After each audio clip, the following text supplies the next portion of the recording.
Hi everybody, thanks for dropping down to Pete's Garage. I want to answer some questions. I've been getting a lot of emails and comments, people asking me about the Cobra motor, and this is my Cobra motor. I've been working on it for some time, and I had it on the dyno this week, and the last video I had finishing this, I had a problem with the oil.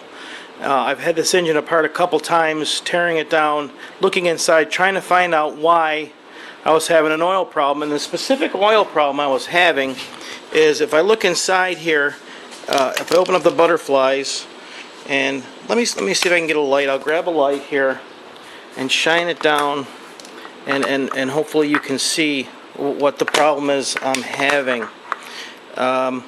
When I open up the butterflies here, you'll see, I hope you can see, on top of the lands there of the manifold, oil was collecting. I'm getting oil inside the manifold, and it's green oil.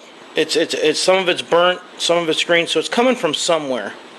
I took everything apart and looked at everything. I looked at the heads, took apart the valve seals, looked in the valve guides. The manifold wasn't leaking. Could not figure out where this was leaking oil from. We were completely dumbfounded. The guys at the dyno have hundreds and hundreds of engines under their belt. They couldn't figure it out. And I'll show you real quickly. If you look inside here, you can see that it's burnt oil. It's burning oil for some reason in all the cylinders all the way around. This particular cylinder right here, if I look inside there, you can see a little bit of oil dripping from that valve guide. So what I'm going to do is I'm going to pull these heads off and have the valve guides changed, just for the hell of it. But this is the interesting problem that I've never run into and never seen. If you look at this cylinder head, you can see how this is right off the dyno, so it's fresh, full of oil, and you can see how right here oil is collected right here, oil is collected right here, and there is oil that is collected right here in the corner. When you shine a light, you can see how oil is collected right there by that drain hole. So one thing I'm going to do is, the first thing, obviously there's an oil drainage problem. So the first thing I'm going to do is, you can see how this land here is cut. That is to allow the drainage. The oil comes down and allows the oil to drain. Right now you can see it's damming up the oil. So I'm going to try and smooth that out so that oil can get out. You can see the difference between this and this. This boss here, where the valve cover gets screwed on, you can see how this is round up here, and this one is cut flat. So what I'm going to do is I'm going to put this on my mill, and I'm going to cut these flat. This one on this end, and I'm going to cut that one on that end, so that I have better oil drainage. That's going to help.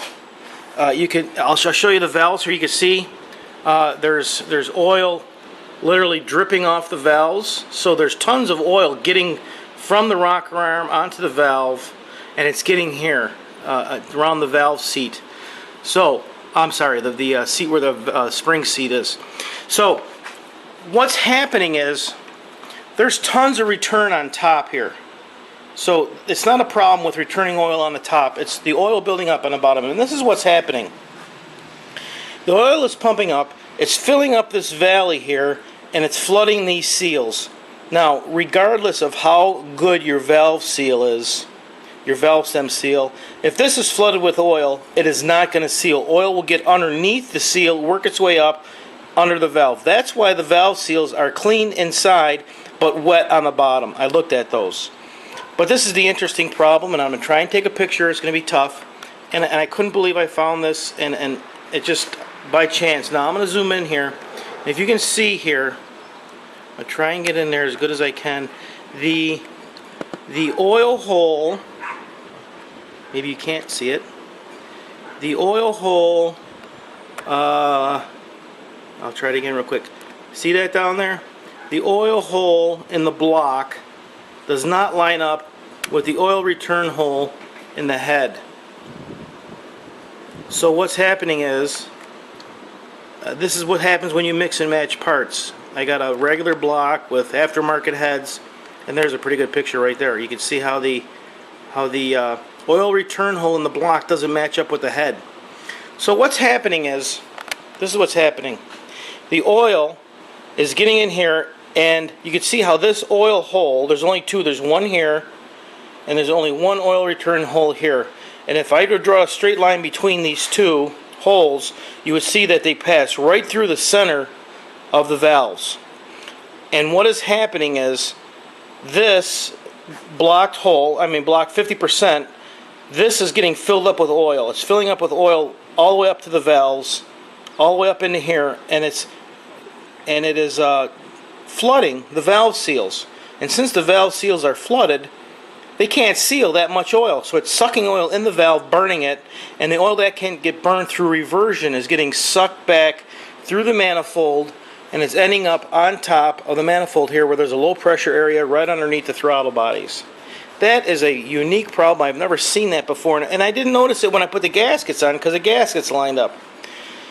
So as soon as I fix that, I can get this back on a dyno and get wrapped up numbers for you, but this is just to answer questions of where my Cobra motor is at. I was lucky to find it. I'm actually happy to find it because I was so frustrated with getting it on a dyno and having burnt oil. But there's a unique problem. If you ever have a problem with oil drain back, make sure that the holes line up with the block, because I've never seen that before. So I'm going to fix that. I'm going to machine the block a little bit. I'll angle the holes, do a whole bunch of hand blending to ease the oil flow, but pretty unique problem. So there's your update. Thanks for stopping by.